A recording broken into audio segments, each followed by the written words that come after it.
দেখো 5-এর দাগের অঙ্কটা কি বলেছে, একটি বন্যাত্রাণ শিবিরে 4000 জনের 190 দিনের খাবার মজুত আছে। 30 দিন পর 800 জন অন্যত্র চলে গেলেন। যারা রয়ে গেলেন অবশিষ্ট খাদ্যে তাদের আর কতদিন চলবে হিসাব করি। তাহলে এখানে কি আছে, মোট একটা বন্যাত্রাণ শিবিরের কথা বলা হয়েছে। এই বন্যাত্রাণ শিবিরে 4000 জনের 190 দিনের খাবার ছিল। এবার কি হয়েছে, 30 দিন পর, 30 দিন পর বলতে এখানে এই যে 190 দিনের মধ্যে এই 30 দিন পর, অর্থাৎ 30 দিন এখানে বাদ চলে গেছে।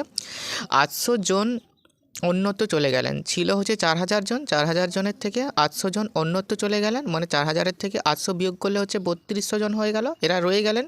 তাহলে যারা রয়ে গেলেন অর্থাৎ 3200 জন রয়ে গেলেন অবশিষ্ট খাদ্যে, তাদের আর কতদিন চলবে। তাহলে আর ওই 3200 জন লোকের কতদিন চলবে সেটা আমাদের বের করতে হবে। ঠিক আছে, তো করার সময় ব্যাপারটা আরও ক্লিয়ার হবে। তাহলে যেহেতু একটি ঐকিক নিয়মের অঙ্ক, এই জন্য আগে গণিতের ভাষায় সমস্যাটি লিখতে হবে।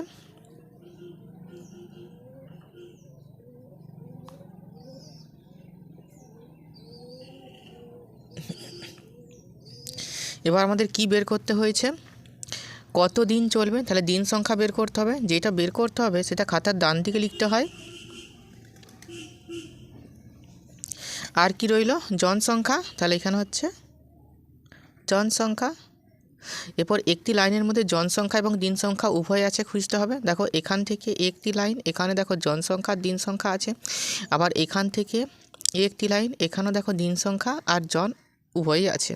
তাহলে আমরা কোনটা নেব, প্রথমেরটা না দ্বিতীয়টা? দেখো যে লাইনে যোগ বিয়োগ করতে হয় না সেটা প্রথম লিখতে হয়।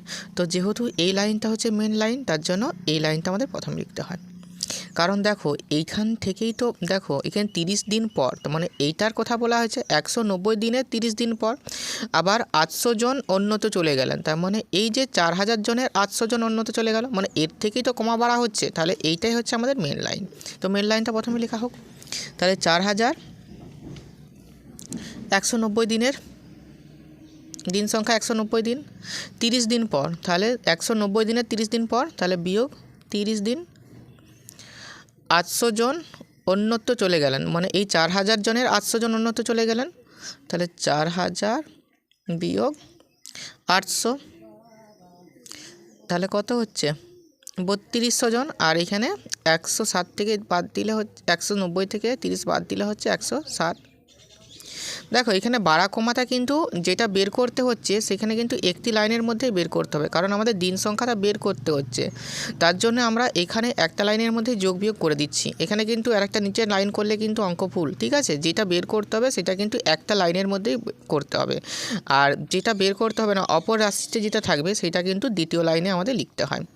তাহলে জনসংখ্যার সঙ্গে দিন সংখ্যার সম্পর্ক, তাহলে জনসংখ্যার সঙ্গে দিন সংখ্যার সম্পর্ক চিরদিনেরই ব্যস্ত সম্পর্ক। তাহলে এখানে আর ভেবে অত লাভ নেই। তাহলে এখানে ব্যস্ত সম্পর্ক, বা এখানে তুমি ভালো করে লিখতে পারো যে জনসংখ্যার সাথে দিন সংখ্যার সম্পর্ক হচ্ছে ব্যস্ত বা বিপরীত, তবে এটা লিখলেও হবে। কেন হচ্ছে, দেখো 4000 জন লোকের 160 দিনের খাবার মজুত আছে। এখন 4000 জন নয়, এখন আছে কত, 3200 জন, 3200 জন, অর্থাৎ 3200 জনে নিশ্চয় বেশি দিন যাবে। তাহলে এখানে কমছে, এখানে বাড়ছে, এই জন্য এখানে ব্যস্ত বা বিপরীত সম্পর্ক হচ্ছে। অতএব ব্যস্ত সমানুপাতি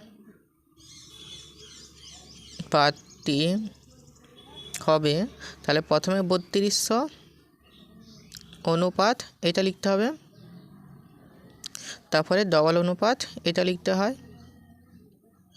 পর এক্সটা বের করতে হচ্ছে, এক্স বা 3200 এটা বাই লিখতে হয় সমান 160/x। দেখো এই জায়গাটা কেন করা হয়েছে, তো ব্যস্ত সম্পর্ক হলে এইটা লিখতে হয় প্রথমে, তারপরে এটা প্রথমে, তারপরে এই যে এইটা দ্বিতীয় স্থানে। কিন্তু সরল সম্পর্ক হলে পরপর লিখে দিলেও কোনো অসুবিধা নেই। ঠিক আছে, যারা আগের ভিডিওটি দেখেছো তারা ব্যাপারটা অনেকটাই ক্লিয়ার আছে আশা করি। দেখো এটার সাথে এটা আবার গুণ করতে হয় কোনাকুনি। তাহলে এখানে 3200 এর সঙ্গে এক্স গুণ করতে হয় সমান এখানে 4000 গুণ এখানে 160, বা আমরা এক্সের মান বের করব। তাহলে এক্স সমান 4-এর গায়ে 1 2 3 গুণিত এখানে এই 160 লিখব, আর নিচে কত এক্সের সাথে এটা গুণ আছে মানে ভাগে হবে। তাহলে একটা শূন্য, এই একটা শূন্য, এই একটা শূন্য, এই একটা শূন্য, 16 দুগুণে 32, 2 এর সঙ্গে 400 কাটলে 200 দুগুণে 400, তাহলে শুধুমাত্র এখানে কত হলো 200 দিন। তাহলে এখানে x সমান কত হলো, x সমান 200 দিন হয়ে গেল। তাহলে যারা রয়ে গেলেন অবশিষ্ট খাদ্যে তাদের আর কত দিন চলবে, অতএব যারা রয়ে গেলেন অবশিষ্ট খাদ্যে তাদের আর 200 দিন চলবে। অতএব দিয়ে এটা নিচে লিখবে, ঠিক আছে, নিচে না আমি এখানে করেছি একটা স্ক্রিনের মধ্যে ধরার জন্য, ঠিক আছে। এবার 6 অঙ্কটা কী বলেছে দেখো, 3টি ছাতা বা একটি চেয়ারের দাম 600 টাকা, 2টি ছাতা ও 2টি চেয়ারের দাম কত হিসাব করে দেখি।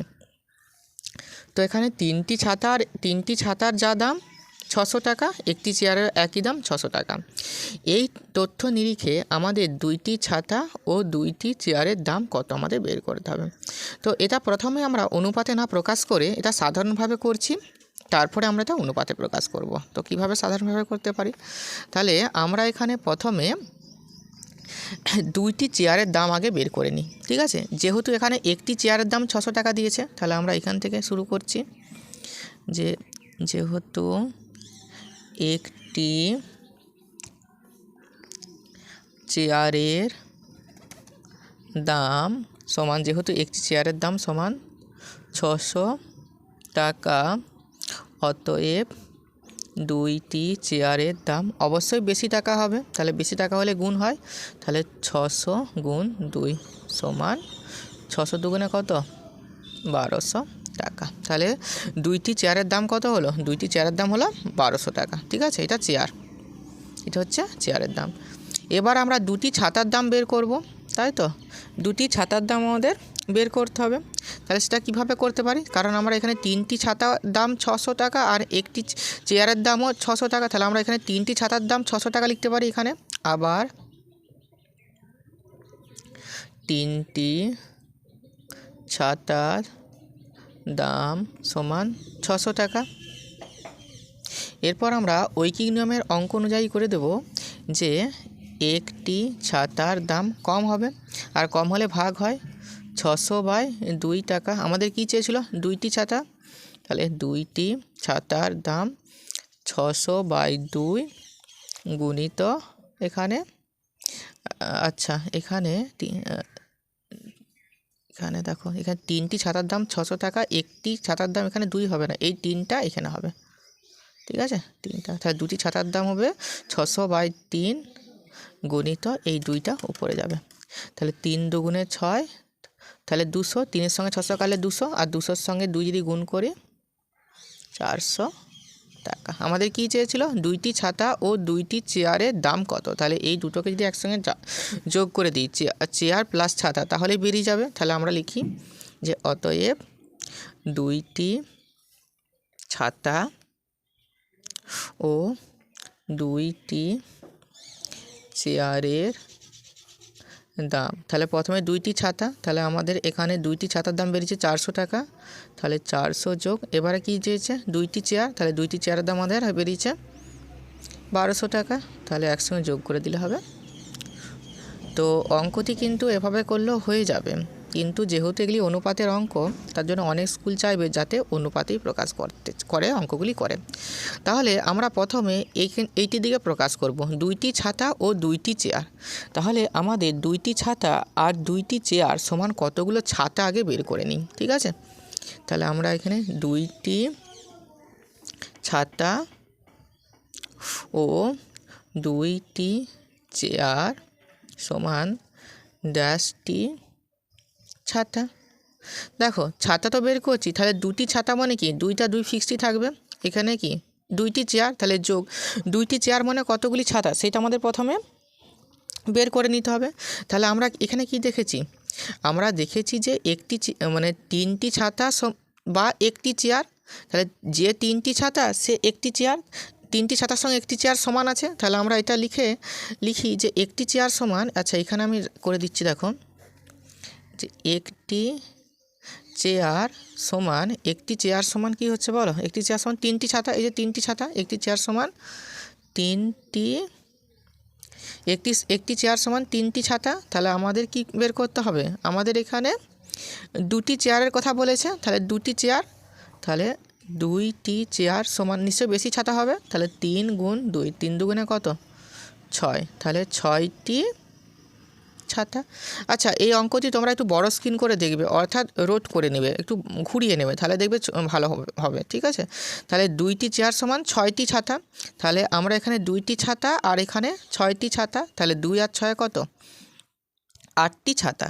তার মানে 2টি ছাতা আর 8টি চেয়ার মানে আমাদের 2টি ছাতা 2টি চেয়ার মানে এখানে হয়ে গেল 8টি ছাতা। এবার আমাদের কি চেয়েছিল, দাম কত, তাহলে দাম চেয়েছে, তাহলে আমরা এখানে গণিতের ভাষায় সমস্যাটি হবে লিখতে পারি, তাই তো আমরা সেটাই করছি। দেখো প্রথমে এখানে লিখে দিচ্ছি গণিতের ভাষায় সমস্যাটি হবে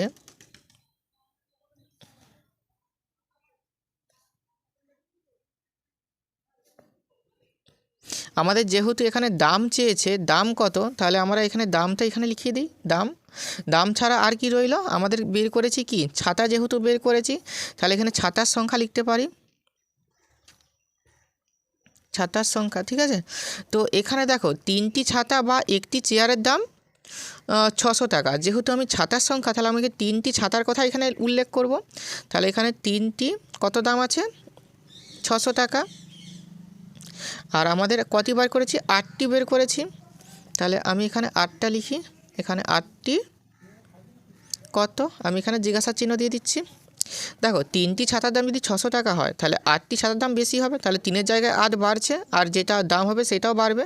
তাহলে কি সম্পর্ক হচ্ছে, এখানে সম্পর্ক হচ্ছে, আচ্ছা এখানে কি সরল সম্পর্ক, তাহলে এখানে সম্পর্কটি সরল সম্পর্ক যখন হবে, আমি এখানেই করে দিচ্ছি। ঠিক আছে, এটা অনেকটা চলে গেল, তো এটা এইভাবে আর কি হবে, সরল সমানুপাতটি হবে, তোমরা নিচে নিচে করবে। ঠিক আছে, সরল সমানুপাতটি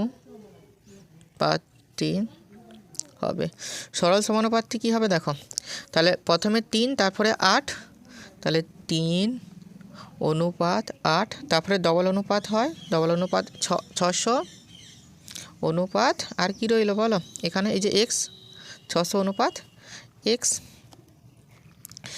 এবারে আমরা দেখি, বা আমরা লিখতে পারি 3/8, এটাকে আমরা সমান দিতে পারি 600 লিখতে পারি, আর নিচে আমরা x লিখতে পারি। আমাদের কি দরকার, x এর মানটা দরকার আছে, তো এই যে এখানে x লিখেছি x, তাহলে x এর মানটা দরকার, তাহলে আমরা এখানে মাঝে সমান, তাহলে x করতে এখানে x রেখে দিই, এখানে 3-এর 8 যেমন আছে রেখে দিই 3-এর 8, আর x এর সাথে 600 কি আছে উপরে আছে ভাগ সম্পর্কে, তাহলে এখানে নিচে এসছে গুণ সম্পর্কে 600, তাহলে এখানে কিছু নেই মানে দেখো এসেছে, তাহলে উপরে যে 600 ধারে চলে গেল, সম্পূর্ণরূপে যেতে পারছে না, কিন্তু এখানে কিন্তু 1 রেখে যাচ্ছে। ঠিক আছে, এরপর যদি আমরা একটু কাটাকাটি করি, 3 দিয়ে 600কে 3 দিয়ে করলে 200, 3 দুগুণে 6, 200, তাহলে সমান 1, এখানে 1 রয়ে গেল, তাহলে এখানে কত হচ্ছে বলো, এখানে হচ্ছে 1/8-এর সঙ্গে 200 দিয়ে গুণ করো, তাহলে কত হচ্ছে 1600 সমান হচ্ছে 1/x। ঠিক আছে, এবার যদি এই উভয়কে যদি আমরা উল্টে দিই, তাহলে কি হবে বলো, উভয়কে তাহলে উপরে যাচ্ছে 1600 আর নিচে আসবে 1 সমান এক্সটা উপরে যাবে আর 1টা নিচে হবে, তাহলে কোন সংখ্যার নিচে যদি 1 লেখা হয় তার কি কোনো মূল্য রইল, কেটে যাবে, এখানে 1 তাহলে কি হচ্ছে এখানে, তাহলে এখানে 1600 সমান x, তাহলে x এর মান কি হলো, x এর মান হলো 1600, x সমান 1600, আর তার মানে এই জায়গাটায় কী হবে বলো, এই যে জিজ্ঞাসার চিহ্নটা হচ্ছে 1600 বেরোবে। তাহলে আমরা এখানে লিখতে পারি যে কি বলেছে বলো, 2টি ছাতা ও 2টি চেয়ারের দাম কত হিসাব করি, তো এখানে কি হলো, এখানে 1600 টাকা হলো, আর এখানেও 1600ই হয়েছিল। দেখো প্রথম ক্ষেত্রেও 1600 হয়েছিল, আর দ্বিতীয় ক্ষেত্রেও x সমান 1600 হয়েছিল, তাহলে অতএব দিয়ে এখানে উত্তরটা লিখে দিবে যে অতএব 2টি ছাতা ও 2টি চেয়ারের দাম, ও 2টি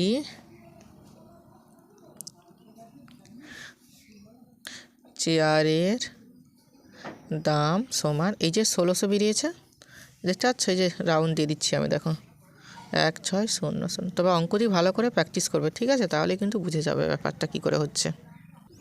এবারে সাতেরটা কী বলেছে দেখো, আমার শ্রেণীতে আজকে আমাদের উপস্থিতি ও অনুপস্থিতির অনুপাত নির্ণয় করি। আজ ষষ্ঠ শ্রেণীর উপস্থিতি ও অনুপস্থিতির অনুপাত বের করি। 2টি অনুপাত সমান কিনা দেখি। 4টি সংখ্যা সমানুপাতে আছে কিনা দেখি। তো এটা আমরা কিভাবে করতে পারি দেখো,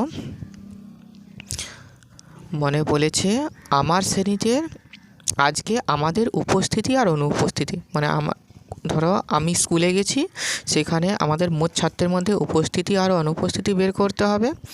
আবার যারা ষষ্ঠ শ্রেণীতে পড়ে তাদের উপস্থিতি এবং অনুপস্থিতি বের করতে হবে। তো বের করার পরে 2টি অনুপাত সমান আছে কি না বের করতে হবে। যেহেতু এগুলি সমানুপাতির অঙ্ক, তাহলে আমাকে নিশ্চয়ই এগুলো সমানুপাতি বের করতে হবে। তো যদি আমি করতে চাই, ধরো আমি এখানে একটা সংখ্যা নিচ্ছি, ধরো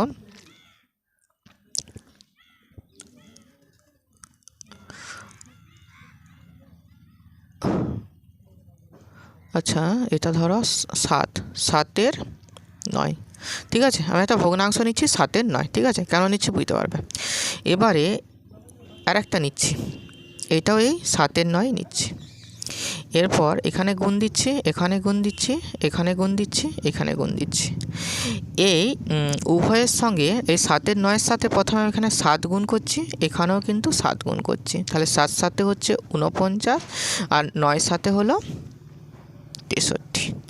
আবার এইটাই দেখো, এটা উভয়ের সাথে 8 গুণ করছি, তাহলে 8 7 হচ্ছে 56 আর 9 8 হচ্ছে 72, ঠিক আছে?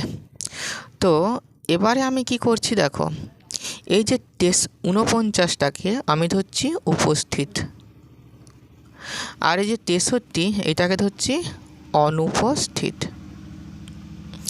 আবার এই যে 56, এই 56টিকে ধরছি আমি উপস্থিত। আর এই যে 72, এই 72টিকে ধরছি আমি অনুপস্থিত, ঠিক আছে?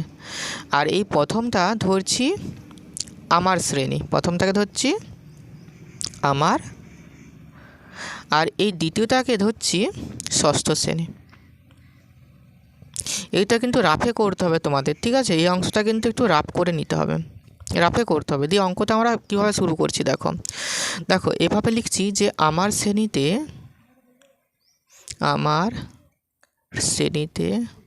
উপস্থিত,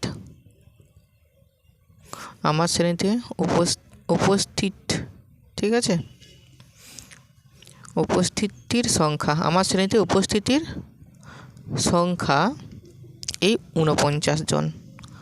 49 জনটা কিন্তু লেখা যাচ্ছে না, তোমরা কিন্তু এখানে জন বলে লিখবে। আমার শ্রেণীতে উপস্থিত 49 জন এবং অনুপস্থিত 63 জন। অতএব উপস্থিত ও অনুপস্থিতির অনুপাত, অতএব আমার শ্রেণীতে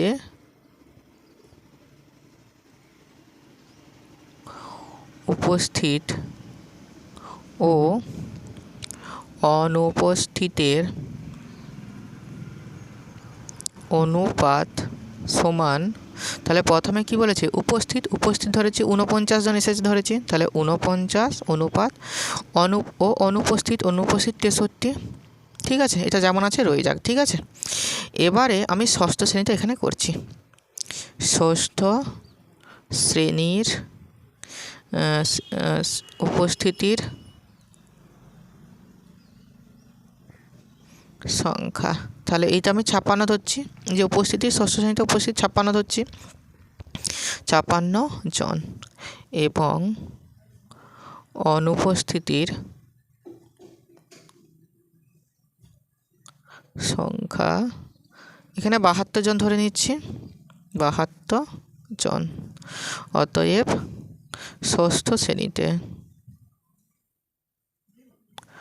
উপস্থিত ইস্টু অনুপস্থিত, একটু অন্যভাবে লিখে দিচ্ছি, ঠিক আছে? তাহলে উপস্থিত হচ্ছে 56, অনুপাত অনুপস্থিত হচ্ছে 72, দেখো এখানে 56, এখানে 72, তাহলে কি সংখ্যা দিয়ে কাছাকাছি যাবে? যেহেতু এখানে 8 দিয়ে গুণ করেছি, তাহলে এই সংখ্যা থেকে 8 দিয়ে আমি ভাগ করতে পারি। তাহলে 8 দিয়ে ভাগ করলে 8 7 56, আর এখানে 8 9 72 উভয়কে। আবার এইটিকে কি করে 49 আর 63, একে যদি আবার 7 দিয়ে যেহেতু গুণ করেছি দিয়ে 49 63 পেয়েছি, তাহলে সংখ্যাটিকে আমরা 7 দিয়ে ভাগ করতে পারি উভয়কে। 7 দিয়ে ভাগ করলে 7 7 49, 7 9 63। তাহলে দেখো এখানে যেন ওই অংশটা স্যার যেন বুঝতে না পারে, ঠিক আছে? যদিও অঙ্ক এটা পড়ে না কখনোই। তাহলে এবারে উপস্থিতির সংখ্যা 7, ষষ্ঠ শ্রেণীতে আমার শ্রেণীতে উপস্থিতি এবং অনুপস্থিতির উপস্থিতি আর অনুপস্থিতির অনুপাত 7:9, আর ষষ্ঠ শ্রেণীতে উপস্থিতি ও অনুপস্থিতির অনুপাত 7:9। তাহলে দুটোই সমানুপাত। তাহলে দুটি অনুপাত সমান কিনা দেখি। যেহেতু দেখো দুটি অনুপাত সমান কিনা দেখি, যদি আমি করতে চাই, দুটি শ্রেণীতেই উপস্থিত ও অনুপস্থিতির অনুপাত একই অর্থাৎ 7:9, তাই 4টি সংখ্যায় সমানুপাতে আছে। তাই 4টি সংখ্যায় সমানুপাতে আছে। আচ্ছা, তো 4টি সংখ্যা সমানুপাতি কিনা দেখি। যে বলেছে 4টি সংখ্যা সমানুপাতে আছে কিনা দেখি। তো সমানুপাত আছে কিনা দেখার জন্য তুমি এইভাবে করে নিতেও পারো। তো এটা সাধারণত এই জায়গায় করতে হয়, ঠিক আছে? তো এটা আমি এখানে করে দিচ্ছি। তো প্রথমে কি আছে দেখো, প্রথমে 7:9 এবং 7:9 এবং 7:9। তাহলে এবংটাকে আমরা কি ডবল ইস্টু করতে পারি। তাহলে 7:9 ডবল ইস্টু 7:9। তাহলে এটা অনুপাতটা সমান কি না দেখার জন্য কি করতে হয়, তাহলে এইটার সাথে এটা গুণ করতে হয়, আবার এইটার সাথে এইটা গুণ করতে হয়। তাহলে 7-এর সাথে যদি 9 গুণ করি, মানে কি হচ্ছে, 7 হচ্ছে কি পদ? প্রথম পদ, ঠিক আছে? আমি প্রথম বলে লিখে দিচ্ছি। এটা হচ্ছে দ্বিতীয় পদ, এটা হচ্ছে তৃতীয় পদ, শেষেরটা হচ্ছে চতুর্থ পদ, ঠিক আছে? মানে সমানুপাতিক দেখতে গেলে কি করতে হয়, প্রথম গণিত চতুর্থ, এটা কার সাথে সমান হয়? দ্বিতীয় আর তৃতীয়র সাথে, দ্বিতীয় গুণ তৃতীয়। তাহলে প্রথম চতুর্থ বলতে কি, প্রথম হচ্ছে 7 আর চতুর্থ হচ্ছে 9। তাহলে 7 গুণ 9 কার সাথে সমান হবে? দ্বিতীয় তৃতীয়। তাহলে দ্বিতীয় হচ্ছে 9 আর তৃতীয় হচ্ছে 7। তাহলে কত হচ্ছে দেখো, 7 9 63 সমান 7 9 63। তাহলে 63 সমান 63, এটা লিখলে হয়। তারপরে যেহেতু 63 সমান 63, অতএব কি 4টি সংখ্যা সমানুপাতে আছে, এভাবে করে নিতে পারো, ঠিক আছে? এবারে দেখো বিভিন্ন রঙের ঘরের সংখ্যা গুণি ও নিচের প্রশ্নের উত্তর দিই। তো এখানে দেখো অনেক কিছু রং দিয়ে আছে, এই রঙগুলো গুনতে হবে। গুনার পরে দেখো এখানে যে উত্তর দিয়ে আছে, লাল ও নীল রঙের ঘরের সংখ্যার অনুপাত বের করতে হবে, বাদামি বেগুনি। দেখতে পাচ্ছ তোমাদের বইটার পাশে খোলা আছে। তো প্রথমে আমরা বের করে নেব যে কে কতটা ঘরে রং আছে, অর্থাৎ লাল রং কতটা আছে প্রথমে আমি দেখি। তো এই ছকটা যদি আমি গুনি লাল রং, তাহলে 1 2 3 4 5, আর এইদিকে 1 2 3, তাহলে 5 3 কত 15। তাহলে এখানে মোট টোটাল আছে 15। এখানে একটা লাল আছে, এখানে দেখি 1 2 3, তাহলে এখানেও আছে 3, আর এধারে কি আছে দেখো 1 2 3 1 2 3, তাহলে 9। তাহলে টোটাল কি হলো 15 3 আর এখানে 9। তাহলে আমরা এখানে লাল রংটা আগে বের করে নিই কতগুলো আছে। তাহলে আমরা বলতে পারি লাল রং আছে, ধরো এটা হচ্ছে 15 যোগ এখানে হচ্ছে 3 যোগ, আর এখানে লাল রং আমি 9 করে রেখেছি, এখানে 9। তাহলে 15 আর 3 18 আর 9 কত, 18 দিয়ে 20 আর 7 27, তাহলে এখানে আছে 27টা লাল রঙের ঘর আছে, ঠিক আছে? লালের পরে আমরা দেখি সবুজটা। তাহলে সবুজ কতগুলো আছে প্রথমে গুনে নিই। তাহলে এইটা কি আছে, টোটাল আছে দেখো 1 2 3, আর এদিকেও 1 2 3, মানে এখানে আছে 9। এটাও সেম থাকবে 1 2 3 1 2 3, এটারও আছে 9। তাহলে 9 9 18। তাহলে সবুজ রঙের ঘরের সংখ্যা কতগুলো হবে বলো? তাহলে এখানে সবুজ রঙের ঘরের সংখ্যা হবে 18টি, এখানেও টি লিখে নিতে পারো, ঠিক আছে? এবারে দেখো সবুজের পরে কি আছে, এটা সবুজের পরে আছে বাদামি। তো বাদামি কতগুলো আছে গুণি, তো এগুলো গুণা খুবই সহজ। 1 2 3 4 5 6, আবার এদিকেও 1 2 3 4 5 6, তাহলে এখানে 6 গুণ করে দিলে কি হবে, 36 হবে। তাহলে বাদামি রং কতগুলো আছে, 36টি। তাহলে এখানে এই যে বাদামি রঙের ঘরের সংখ্যা হবে 36টি। এবারে বাদামির পরে কি আছে বলো, এখানে বেগুনি রং আছে, তাহলে বেগুনি কালারটা যদি গুণা হয় তাহলে হচ্ছে 1 2 3 4 5 6 7 8 9 10 11 12 13, তাহলে টোটাল আছে কত, এদিকে 13টা আর এদিকে 1 2 3, তাহলে গুণ 3, তাহলে 13 3 কত, 13 3 হচ্ছে 39টি। তাহলে আমরা এখানে বেগুনি রঙটা আমরা এখানে 39টি লিখতে পারি। তাহলে বেগুনি রঙের ঘরের সংখ্যা হচ্ছে 39টি।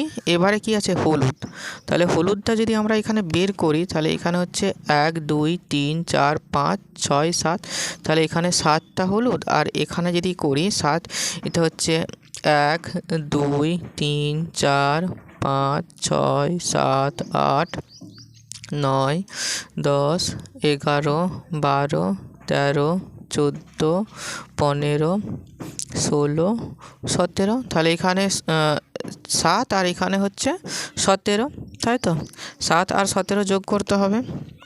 তাহলে হলুদ রঙের সংখ্যা হচ্ছে 7 যোগ 17, তাহলে আচ্ছা 17, তাহলে 17 3 20, আর এখানে 17 3 20 ছাড়া 24টি, তাহলে এখানে হলো 24টি। ঠিক আছে, এটা কিন্তু 17।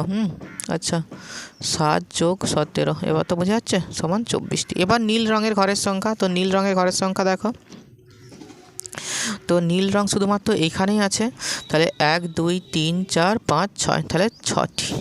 তাহলে নীল রঙের ঘরের সংখ্যা কি হবে, তাহলে এখানে 6টি। নীল রঙের ঘরের সংখ্যা হয়ে গেল 6টি। তো আমরা এখানে প্রত্যেকটি ঘর তুলে নিয়েছি কে কটি আছে, তাহলে এইটা ছকটা এখন দরকার হচ্ছে না। এবারে আমরা অঙ্কগুলি আস্তে আস্তে করার চেষ্টা করব, ঠিক আছে। তো প্রথমে কি আছে দেখো, প্রথমে আছে, এবারে দেখো এর দাগের উত্তরটা চেয়েছে লাল ও নীল রঙের ঘরের সংখ্যার অনুপাত লিখি। তাহলে এখানে লাল রঙের ঘরের সংখ্যা হচ্ছে 27, তাহলে লালের জায়গায় আমি এখানে 27 লিখতে পারি। এখানে অনুপাত নীল, তাহলে এখানে নীল রং দেখতে পাচ্ছ শেষেরটা আছে 6, তাহলে 27/6, তাহলে সমান কত হচ্ছে 27/6। তাহলে আমি একটু এখানে রাফ টানাই করেই নিচ্ছি। আচ্ছা 27 আর 6 উভয়কে কী দিয়ে করা যায়, কী দিয়ে কাটাকাটি করা যায়, 3 দিয়ে কাটাকাটি করা যায়। তাহলে 3 9 27 অনুপাত 3 2 6, তাহলে 27 অনুপাত 6কে আমরা কি বলতে পারি, 9 অনুপাত 2। এবার বাদামি আর বেগুনি, অর্থাৎ এই বিয়েরটা বাদামি আর বেগুনি, তাহলে বাদামি আমাদের খুঁজতে হবে 36, তাহলে এখানে 36 অনুপাত বেগুনি, তাহলে বেগুনি আছে 39, তাহলে 36 আর 39কে কী দিয়ে কাটাকাটি যায়, 4 দিয়ে যায়, 2 দিয়ে যায়, তাহলে 2 দিয়ে যদি যায়, আচ্ছা 2 কেন যাবে, 3 দিয়ে যাবে, তাহলে 3 দিয়ে কাটলে 3 12 36 অনুপাত 3 13 39, তার মানে কত হলো 12 অনুপাত 13, আর এটা কত হয়েছে 9 অনুপাত 2। এরপর লাল আর সবুজ, অর্থাৎ এই সি এর অঙ্কটি লাল এবং সবুজ ঘরের সংখ্যার অনুপাত। তাহলে লাল আমাদের আগের থেকেই দিয়ে আছে 27টি, তাহলে লালের জায়গায় আমরা এখানে 27টা লিখতেই পারি। অনুপাত সবুজ, তাহলে এখানে সবুজ বলতে সবুজ আছে 18টি, তাহলে এখানে 18, 27 আর 18কে কী দিয়ে যাবে, 9 দিয়ে যাবে, তাহলে 9 3 কত, 9 3 হচ্ছে 27 আর 9 2 18, মানে 3 অনুপাত 2। এবারে কি আছে বাদামি আর হলুদ, ঠিক আছে, দিয়ে রঙ কথায় যে বাদামি আর হলুদ, তাহলে বাদামি কতগুলো আছে যদি আমরা বের করার চেষ্টা করি। এখানে দেখো বাদামি আছে 36, তাহলে এখানে বাদামি হচ্ছে আমরা 36 অনুপাত হলুদ, তাহলে এখানে হলুদ হচ্ছে 24 হলুদ, তাহলে 36 আর 24, তাহলে উভয়কে যদি আমরা 12 দিয়ে কাটি, 12 দিয়ে কাটলে কী হবে বলো, 12 3 36 আর 12 2 24, তাহলে আমরা এখানে 12 দিয়ে কাটলে হচ্ছে 12 3 36, 12 2 24, ঠিক আছে। এবারে আমাদের ইয়ের অ্যান্সারটা কী চেয়েছিল বলো তো, কোন 4টি রঙের ঘরের সংখ্যা সমানুপাতে আছে, তাহলে কোন 4টি সমানুপাতে আছে। তো এখানে দেখো এই লাল সবুজ 3 অনুপাত 2, আর এখানে দেখো বাদামি আর হলুদ 3 অনুপাত 2, তাহলে লাল সবুজ আর এখানে লাল সবুজ আর বাদামি হলুদ, ঠিক আছে। দিয়ে অতএব দিয়ে লিখবে যে লাল, সবুজ এবং বাদামি হলুদ রং 4টি সমানুপাতে আছে, কারণ লাল সবুজ দেখতে পাচ্ছ 3:2 আর বাদামি হলুদও দেখতে পাচ্ছ 3:2। যদি তোমরা এটা যাচাই করে দেখো যে 3:2 ডবল অনুপাত আবার 3:2, তাহলে এর সাথে এটা যদি গুণ করো কত হবে? 3 দুগুণে 6, আবার 2 এর সাথে যদি 3 গুণ করো 2 3 6, তাহলে দুটোই তো 6 6 হচ্ছে, এই জন্যই হয়ে গেছে। ঠিক আছে, তো অঙ্কগুলো তোমরা কিন্তু খুব ভালোভাবে প্র্যাকটিস করবে। Thank you.